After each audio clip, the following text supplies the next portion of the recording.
Hello students, once again I am with you with the new chapter of business organization and management, that is Make in India.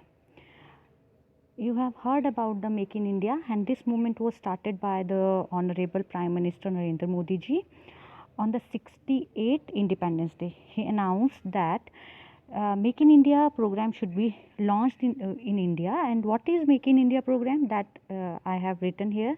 It refers to an initiative to boost manufacturing by easing business processes, um, so that the foreign companies are attracted to set up factories in India and invest in the country's infrastructure. मतलब make in India movement का मतलब है कि manufacturing sector को boost करना है, ताकि जो बिज़नेस प्रोसेसेस हैं उनको किस तरह से बूस्ट करना है मैन्युफैक्चरिंग सेक्टर को, बिज़नेस प्रोसेसेस को बहुत आसान बना के, ताकि जो फॉरेन कंपनीज़ हैं वो अपनी इंस्टीट्यूशंस को, अपनी फैक्ट्रीज़ को, अपने इंफ्रास्ट्रक्चर को इंडिया में डेवलप करें और कंपनीज़ के इंफ्रास्ट्रक्चर में, कंट्रीज़ के इंफ्रास्ट्रक्चर में पैसे को इन्वेस्ट करें। तो मेक इन इंडिया मूवमेंट जो है ये एक इनिशिएटिव है जो गवर्नमेंट ऑफ इंडिया के द्वारा लिया गया है, और उसमें उसका मेन मोटिव जो है वो मैन्युफैक्चरिंग सेक्टर को बूस्ट करना है, ताकि जो फॉरेन कंट्रीज़ हैं, फॉरेन कंपनीज़ हैं, वो यहाँ पे आके अपनी फैक्ट्रीज़ को एस्टेब्लिश कर सकें और हमारे जो कंट्रीज़ के इंफ्रास्ट्रक्चर में है उसको डेवलप किया जा सके। यानी कि अब हर चीज़ जो है वो इंडिया में ही बनाई जाए। हम बहुत सी चीज़ें इंपोर्ट करते हैं, अब इंपोर्ट ना करके जो फॉरेन कंट्रीज़ हैं वो यहाँ पे आएँ, इंडिया में आएँ और वो अपनी फैक्ट्रीज़ को एस्टेब्लिश करें और कंट्रीज़ के इंफ्रास्ट्रक्चर को डेवलप करें।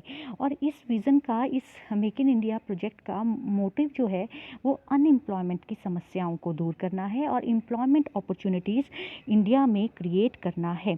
तो इसके माध्यम से, मेक इन इंडिया के माध्यम से, जो हमारे ऑनरेबल प्राइम मिनिस्टर हैं नरेंद्र मोदी जी, उनका मेन मोटिव था कि जो भी फॉरेन कंट्रीज़ में इन्वेस्टर्स हैं वो हमारे इंफ्रास्ट्रक्चर पे पैसे को खर्च करें और साथ ही साथ जो फैक्ट्रीज़ हैं उनको एस्टेब्लिश करें। फॉरेन कंपनीज़ यहाँ पे आके अपनी फैक्ट्रीज़ को एस्टेब्लिश करें, और वो कब संभव हो सकता है? जब हम बिज़नेस प्रोसेसेस को आसान बना देते हैं और जितनी कॉम्प्लिकेशंस हैं, चाहे वो लाइसेंसिंग की हैं, चाहे वो इंपोर्ट एक्सपोर्ट का, चाहे वो किसी भी तरह का रॉ मटेरियल करने का है या फिर अपनी एस्टेब्लिशमेंट करना है, तब उसके प्रोसेसेस को आसान बना दे। तो इस तरह से ये मेक इन इंडिया मूवमेंट जो है वो प्रधानमंत्री द्वारा 68 इंडिपेंडेंस डे पे स्टार्ट किया गया, और इसका मेन मोटिव है बिज़नेस प्रोसेसेस को आसान बना के मैन्युफैक्चरिंग सेक्टर को बूस्ट करना है, ताकि फॉरेन कंट्रीज़ जो हैं वो यहाँ पे आके फैक्ट्रीज़ को एस्टेब्लिश करें और कंपनी के इंफ्रास्ट्रक्चर में अपने पैसे को खर्च कर सकें। और इस मेक इन इंडिया मूवमेंट का जो लोगो है वो लॉइन है, और बीच में इसके एक चक्र जो है वो दिखाया गया है। चक्र जो है निरंतर प्रगति का प्रतीक होता है और लॉइन जो है स्ट्रेंथ का प्रतीक होता है। तो इस तरह से ये make in India movement start किया गया, और मेन ऑब्जेक्टिव जो है वो एम्प्लॉयमेंट अपॉर्चुनिटीज़ क्रिएट करना है और अनएम्प्लॉयमेंट की समस्या को दूर करना है। और अब इसकी फ़ीचर्स क्या हैं? Features of make in India कि यहीं पे अगर सामान को बनाया जाएगा तो उससे क्या क्या फ़ायदे होंगे। तो फर्स्ट जैसे आपको लिखा है, replacement by market by opportunity, कि मार्केट को अपॉर्चुनिटी से रिप्लेस करना है, क्योंकि as we know the population of India is very large, और जितने भी बाहर के देश हैं वो इंडिया को एक मार्केट के रूप में देखते हैं कि उन्होंने अगर कोई उत्पाद बनाया है तो उस उत्पाद को अगर वो एक्सपोर्ट करेंगे और इंडिया इंपोर्ट करेगा तो बहुत सी उनके प्रोडक्ट के लिए बहुत सी डिमांड जो है वो क्रिएट होंगी। मतलब उनके अकॉर्डिंगली अब जो मार्केट है, India is a market where they can sell their product. लेकिन now make in India movement से मार्केट की जगह हमें अपॉर्चुनिटीज़ के रूप में जानना है कि इंडिया में बहुत सी अपॉर्चुनिटीज़ है, बहुत रॉ मटेरियल अवेलेबल है। यहाँ पे लेबर इंटेंसिव कंट्री है, क्योंकि पॉपुलेशन ज़्यादा है, तो लोग जो हैं बहुत से लोग आपको मिल जाएंगे जो आपको चीप रेट पे भी अवेलेबल हो जाएंगे, तो लेबर रेट्स भी चीप मिल सकते हैं। तो एक मार्केट की जगह हमें अपॉर्चुनिटी के रूप में देखना है कि हम हमारे को ज़्यादा से ज़्यादा अब मैन्युफैक्चरिंग जो है विद इन इंडिया करनी है। Fulfilment of the golden vision of make in India.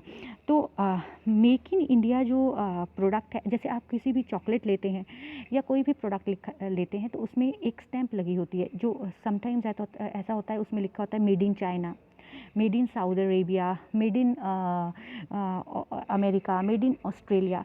तो हमारा एक विज़न है कि हमारा एक हमेशा से ये प्रायोरिटी रही है कि हम मेक इन इंडिया, मतलब हमारे मेड इन इंडिया के प्रोजेक्ट पे काम करते रहें और हर चीज़ें यहाँ पे ही मैन्युफैक्चर की जाए और एक स्टैंपिंग जो हो वो प्रोडक्ट पे मेड इन इंडिया की स्टैंपिंग हो। नेक्स्ट है आपका की मैन्युफैक्चरिंग सेक्टर। अब की मैन्युफैक्चरिंग सेक्टर क्या है कि इंडिया में 25 सेक्टर्स को इस तरह से रिकॉग्नाइज़ किया गया है जहाँ पे मेक इन इंडिया चलाया जाएगा। जैसे मैन्युफैक्चरिंग सेक्टर में आया है आपका ऑटोमोबाइल है, एविएशंस है, केमिकल्स हैं, फार्मास्यूटिकल है, कंस्ट्रक्शन, डिफेंस। तो वहाँ पे ये की 25 सेक्टर्स को रिकॉग्नाइज़ किया गया जहाँ पे कि मेक इन इंडिया प्रोजेक्ट को चलाया जाएगा, यानी कि सब चीज़ें अब हिंदुस्तान में बनी हुई होंगी। तो टू मीनिंग्स ऑफ एफडीआई के डायरेक्ट मीनिंग तो होता है फॉरेन डायरेक्ट इन्वेस्टमेंट, लेकिन प्रधानमंत्री जी ने, नरेंद्र मोदी जी ने एक और एफडीआई का मीनिंग दिया है, that is first develop India, कि सबसे पहले इंडिया को डेवलप करो। और ये तभी संभव हो सकता है जब बहुत सी मैन्युफैक्चरिंग इंडस्ट्रीज़ जो हैं इंडिया में स्थापित की जाएंगी और लोग जो हैं अनएम्प्लॉयमेंट की समस्या से दूर होंगे और employment opportunities with in countries जो है एस्टेब्लिश की जाएगी। तो ये FDI means first develop India, कि इंडिया को पहले डेवलप करना ही किया गया है। फिक्स टारगेट इन विज़न डॉक्यूमेंट, जो मेक इन इंडिया का विज़न डॉक्यूमेंट है उसमें एक टारगेट फिक्स किया गया है कि हर साल 10% ग्रोथ के साथ जो है मैन्युफैक्चरिंग सेक्टर को डेवलप किया जाएगा। इसके साथ साथ जो डेड इंडस्ट्रीज़ हैं जहाँ पे मतलब अब बीमार उद्योग हैं, उन उद्योगों को फिर से रिवाइव किया जाएगा, फिर से उनको एस्टेब्लिश किया जाएगा, और ताकि ये डेड इंडस्ट्रीज से फिर से रिवाइव करके एक लाइव इंडस्ट्रीज जो है बन पाएँ। तो इस तरह से ये फीचर्स रहे हैं मेक इन इंडिया के।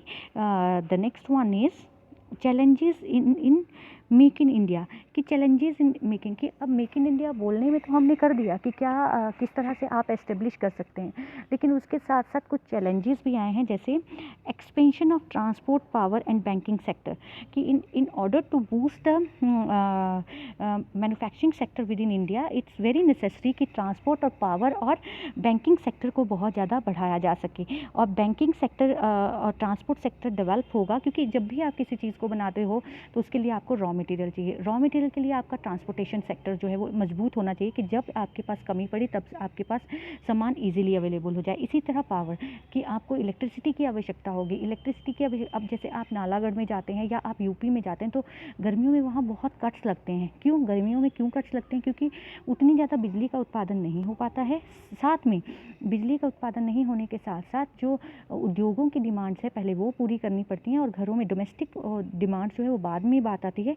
तो हमारे पास अगर मैन्युफैक्चरिंग सेक्टर को स्ट्रॉन्ग बनाना है तो आपका जो पावर है दैट शुड बी सफिशिएंट। इसके साथ साथ अगर आपको बैंकिंग सेक्टर की ओर जाना है, आपको मैन्युफैक्चरिंग बढ़ाना है, तो मैन्युफैक्चरिंग के लिए आपको पैसे की आवश्यकता भी रहेगी। वो पैसे की आवश्यकता जो है बैंकिंग सेक्टर जो है वो पूरा करता है। तो इस तरह से एक्सपेंशन की चैलेंजेस हैं ये, कि आपको ट्रांसपोर्टेशन का, पावर का, बैंकिंग सेक्टर को ज़्यादा इसमें एक्सपैंड करना पड़ेगा। लेबर लॉ फ्लेक्सिबिलिटी, इसके साथ साथ हमारे इंडिया में जो लेबर लॉज हैं वो बहुत, that is very complex and strict.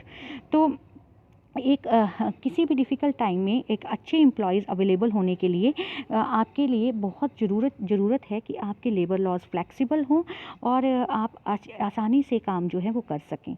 Next है unwanted delay to establish manufacturing business, कि इतनी ज़्यादा कॉम्प्लिकेशंस हैं किसी यूनिट को सेट करने में, किसी इंडस्ट्रीज़ को बनाने में, कि आपको लाइसेंस लेना पड़ेगा, आपको प्रोजेक्ट बनाना पड़ेगा, प्रोजेक्ट को सबमिट करना पड़ेगा।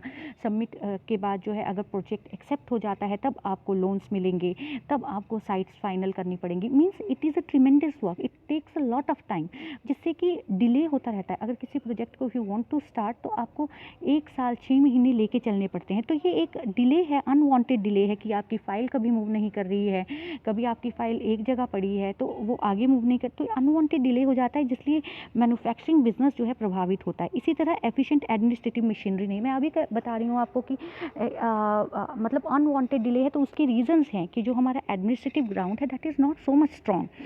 वो वहाँ पे काम को टाइमली करने के लिए तो काम को मतलब बाध्य नहीं होते लोग करने के लिए, तो ये भी एक एडमिनिस्ट्रेटिव लेवल पे इनएफिशिएंट जो एडमिनिस्ट्रेटिव मशीनरी है। लेबर मैनेजमेंट रिलेशंस जो है that is not very strong, कि लेबर मैनेजमेंट रिलेशंस में कॉन्ट्राडिक्टरी रहते हैं, मैनेजमेंट कुछ बोलती है तो लेबर कुछ बोलने के लिए तैयार रहती है। और इसी तरह अगर जैसे हमारे इंडिया में ये लेबर मैनेजमेंट रिलेशनशिप स्ट्रॉन्ग नहीं है, लेकिन ऑस्ट्रेलिया जापान की अगर बात करते हैं तो जब लेबर को ट्रेनिंग दी जाती है, लेबर क्लास को ट्रेन किया जाता है, तो उनका मेन फोकस यही होता है कि हमें अच्छे से काम करना है, बिकॉज वहाँ पे बिलोंगिंगनेस की भावना बहुत होती है। और हमारे यहाँ लेबर को जब स्किलफुल किया जाता है तो उनमें बिलोंगिंगनेस की भावना को क्रिएट करना थोड़ा मुश्किल हो जाता है। स्किल लेबर फोर्स और हमारे यहाँ स्किल्ड लेबरर्स जो हैं वो कम हैं। स्किल्ड लेबरर्स का मतलब है कि किसी काम में दक्ष लोग जो हैं वो कम हैं, कि अनस्किल्ड लेबरर आपको मिलते हैं, पहले उनको ट्रेनिंग देनी पड़ती है, ट्रेनिंग के बाद उनको स्किल बनाया जाता है, तो इस तरह से हमारे काम करने के लिए सूटेबल लोगों की कमी रहती है। तो ये इंडिया में एक चैलेंज है। The next is steps taken by government, कि गवर्नमेंट ने क्या स्टेप्स लेना है मेक इन इंडिया के लिए, जैसे ईजिंग पॉलिसीज़ एंड लॉज, कि सबसे पहले तो गवर्नमेंट को जितनी भी आपकी मैन्युफैक्चरिंग यूनिट्स हैं उसके लिए पॉलिसीज़ और लॉज को फ्लैक्सिबल करना पड़ेगा, थोड़ा आसान बनाना पड़ेगा। और बहुत सी जैसे डिफेंस आइटम्स हैं, उनकी मैन्युफैक्चरिंग है, उनके लिए बहुत से लाइसेंसेस लेने पड़ते हैं, और ये लाइसेंस लिमिट जो है 3 साल तक बढ़ा दी जानी चाहिए और बढ़ा दी गई है। तो बहुत सी चीज़ों में लाइसेंस लेने पड़ते हैं, और लाइसेंस को एक्वायर करना एक डिफ़िकल्ट प्रोसेस है, तो उस प्रोसेस से छुटकारा पाना होगा। इसी तरह टाइम बाउंड प्रोजेक्ट क्लियरेंस, की टाइम बाउंड, जैसे अभी बता रहे थे हम कि अनवांटेड डिले है, कि 6-6 महीने तक फाइल्स जो है वो अटकी रहती हैं, एक डेढ़ महीना प्रोजेक्ट को रीड करने में लगा देते हैं, उसके बाद आपको अगली कार्रवाई करनी पड़ती है। तो ये एक टाइम बाउंड, कि हर एक प्रोजेक्ट में रिलेटेड जो डिपार्टमेंट है उसको क्या करना चाहिए, टाइम बाउंड प्रोजेक्ट होने चाहिए। इसी के लिए गवर्नमेंट ने एक ऑनलाइन पोर्टल बनाया है www.makeinindia.com, जो कि और उसके लिए टाइम लिमिट फिक्स की गई है कि किस तरह से आप जो है प्रोजेक्ट को क्लियर करेंगे। तो और सभी डिपार्टमेंट्स को ये डायरेक्शंस दी गई हैं कि प्रोजेक्ट को, जैसे इसके लिए एक टीम को गठित किया गया है जिसके 8 मेंबर्स हैं, और वो कोई भी पर्सन अगर कोई प्रोजेक्ट से रिलेटेड है वो क्वेरी करना चाहता है तो इस 8 सदस्यीय टीम को 48 घंटे के अंदर अपनी क्वेरीज़ को सेटिस्फाई करना होता है। अगर स्पेशल क्वेरीज़ है तो उनको 72 आवर्स के अंदर सेटिस्फाई करना होता है। The next is investor facilitation cell, कि गवर्नमेंट ने एक ऐसे इन्वेस्टर्स फैसिलिटेशन सेल को कॉन्स्टिट्यूट किया है, और इन सेल्स की मेन जॉब जो है कि जो भी लोग जो भी फॉरेनर्स हैं, जो भी इन्वेस्टर्स हैं, फॉरेन इन्वेस्टर्स हैं, वो अगर इंडिया टूर पे आते हैं तो उनके वेबसाइट पे रजिस्टर किया जाए, और उनके आने से लेके उनके डिपार्चर तक सारे अरेंजमेंट्स जो हैं ये सेल करते हैं। जैसे आपने पिछले साल देखा होगा नवंबर में धर्मशाला में भी एक इन्वेस्टर मीट हुआ था, तो उन इन्वेस्टर मीट का मेन फोकस क्या था कि बाहर से लोगों को इनवाइट करना है और वो यहाँ पे आके अपॉर्चुनिटीज़ देखें और यहाँ पे आके अपने उद्योगों को इस्टेब्लिश करें, ताकि उद्योग इस्टेब्लिश होंगे तो लोगों को एम्प्लॉयमेंट भी मिलेगा और जो प्रदेश है उसकी इकोनॉमी को बूस्ट मिलेगा। तो इस तरह से ये सेल्स बनाए जाते हैं और इस तरह से वो काम करते हैं। क्रिएशन ऑफ डिजिटल नेटवर्क, तो गवर्नमेंट और की ये भी मेन मोटिव रहता है कि हम डिजिटल नेटवर्क को स्ट्रॉन्ग करें और इंफ्रास्ट्रक्चर फैसिलिटीज़ जो है वो प्रोवाइड करें। Identifying domestic leaders in innovation and new technology, तो मेक इन इंडिया कैंपेन के अकॉर्डिंगली जो डोमेस्टिक कंपनीज़ हैं उनको भी बूस्ट करना है, उनको एक उनके लिए नई नई टेक्नोलॉजी जो इनोवेटर्स हैं उनको पहचानना है। तो इस तरह से ये स्टेप्स जो है गवर्नमेंट लेती है।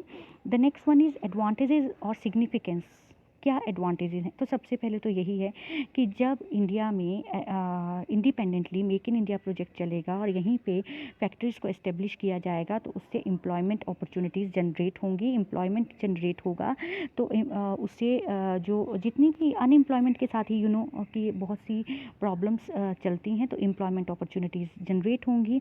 और आइडेंटिफिकेशन ऑन वर्ल्ड मैप, जो अपने ही घर में जब वस्तुओं को तैयार किया जाता है तो आप अपने ही घर में वस्तुएं तैयार करके फ़ॉरेन में भी सप्लाई करते हैं, तो उससे जो है वर्ल्ड मैप पे मैन्युफैक्चरिंग हब के रूप में आप उभरोगे। Availability of goods on cheap rate, जब जिस चीज़ को आप फ़ॉरेन से मंगाते थे तो वो ज़्यादा पड़ती थी, बहुत सी जैसे उसकी कस्टम ड्यूटी लगेगी, कोई भी ड्यूटीज़ लगेंगी, वो दूर से आ रही है, ट्रांसपोर्टेशन का चार्जेस ज़्यादा होगा, लेकिन अब ये सब नहीं पे करने पड़ेंगे, तो आपको चीप रेट पे गुड्स अवेलेबल हो जाएंगी। और GDP, ग्रॉस डोमेस्टिक, और आपको पता है ग्रॉस डोमेस्टिक प्रोडक्ट क्या होता है? The value of goods and services produce produced within a country, within the geographical area of the country in a particular period. तो अब जब आप यहीं पे किसी चीज़ का उत्पादन करोगे तो आपका GDP बढ़ जाएगा, FDIs में आपको फॉरेन डायरेक्ट इन्वेस्टमेंट में आपको बूस्ट मिलेगा, यहाँ लोग जो हैं अपने पैसे को इन्वेस्ट करना चाहेंगे और बहुत से टेक्निकल एक्सपर्टाइज जो हैं या क्रिएटिव स्किल्स के लोग आपको मिल जाएंगे। तो इस तरह से ये आपको एडवांटेज हो जाएगी। और लिमिटेशंस क्या है मेक इन इंडिया की? Comparatively high production cost. अब डेफिनेटली फॉरेन कंपनीज़ यहाँ पे आके पैसा इन्वेस्ट करेंगी तो कोई भी बिना मतलब से पैसा इन्वेस्ट नहीं करता। उनको जो है वो इंडिया से बेटर प्रोडक्ट जो है लॉन्च करेंगे तो उससे जो है आपकी प्रोडक्शन कॉस्ट इंक्रीज़ होगी। तो वर्ल्ड इकोनॉमिक सिनेरियो जो है फॉर मेक इन इंडिया के लिए, जो वर्ल्ड इकोनॉमिक सिनेरियो है वो ज़्यादा फेवरेबल नहीं है, क्योंकि हर एक कंट्री चाहता है कि वहीं से प्रोडक्ट्स ज़्यादा से ज़्यादा एक्सपोर्ट किए जाएँ ताकि उनके पास फॉरेन एक्सचेंज रिजर्व ज़्यादा से ज़्यादा हो पाए। तो इस तरह से ये थोड़ा लिमिटेशन वाला ही काम है। इसके साथ साथ लैंड एक्विजिशन, जब आप उद्योग स्थापित करना चाहते हो तो आपको बहुत सी लैंड को एक्वायर करना पड़ेगा और बहुत सी लैंड एक्वायर करने के लिए जितने एग्रीकल्चर सेक्टर है और एग्रीकल्चर में लैंड है वो आपको देनी पड़ेगी। तो इस तरह से ये जो है प्रॉब्लम्स रहेंगी। तो thank you so much for watching this video. Hopefully you will prepare the notes for it. Thank you very much.